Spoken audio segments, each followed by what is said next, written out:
Hello, this is going to be a tutorial of how to complete the Chapter 6 lab, and I am going to effectively be showing you how to go through the lab in your course outline.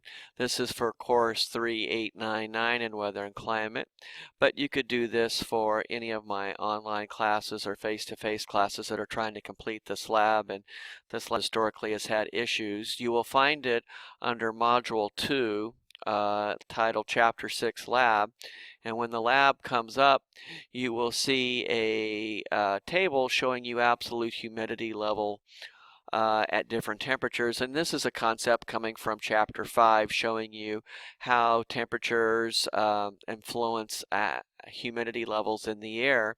And so as you can see, as air temperatures become warmer, the ability to hold air is going to be much greater. And so obviously very warm air has the potential to have much higher levels of humidity than very cold air.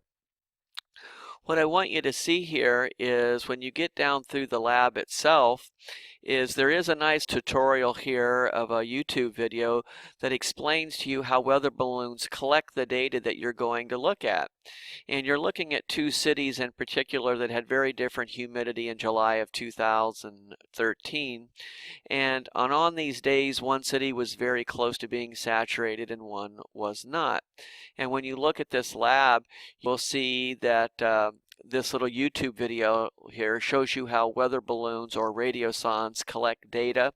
And it's a nice little video to watch before you start so you understand where the data came from for these text files. So you'll see in question 1 and question 2, you're basically answering questions about how radiosondes were collecting data. As they were floating up through the air, they were collecting key information and data sets. So if I was to click on the July 13th text file for Lincoln, Illinois, the file will come up and you will see a series of columns, and each column tells you quite a bit about what was going on in the atmosphere. The left column shows you changes in air pressure as the balloon is floating up through the air. The second column is the height or the altitude of the reading that was occurring at that given time. The third column is the temperature of the air, and you can see for the most part as the balloon floated up, the temperature went down for the most part. The dew point is the actual humidity level in the air as indicated by the dew point. The closer the dew point is to the temperature means the air is much closer to being saturation, as indicated by the last column. The relative humidity column is sort of connecting the temperature and dew point together, which is a key concept.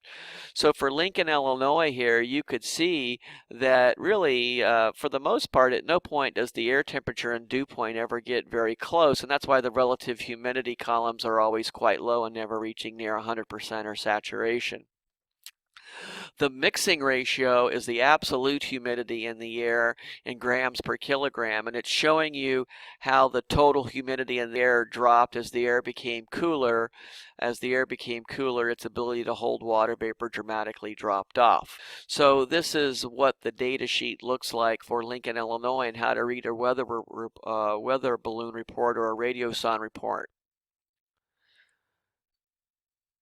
When you go back and look at Newport News, Virginia, it was a very different day, and that's why I'm comparing these two cities on these dates, because it's the exact same sheet with the exact same columns, but you'll notice on this date that the temperatures and the dew points and the relative humidities and the mixing ratios or absolute humidities were very, very different. So on these dates, you'll notice that in Newport News that the temperature and the dew points were very close together, indicating a much higher relative humidity and the air being much closer to being saturated. So on this date, Newport News, the air was much more likely to be unstable with all this humidity in the air and all of this higher levels of humidity and the air being close to saturation. Obviously, the weather was going to be very different in Newport News versus in Lincoln, Illinois on this date, and that's why the lab focuses on you kind of comparing the numbers between these two cities on these dates because humidity levels were so different. So that's a little bit of help of understanding how to answer the questions in 1 and 2.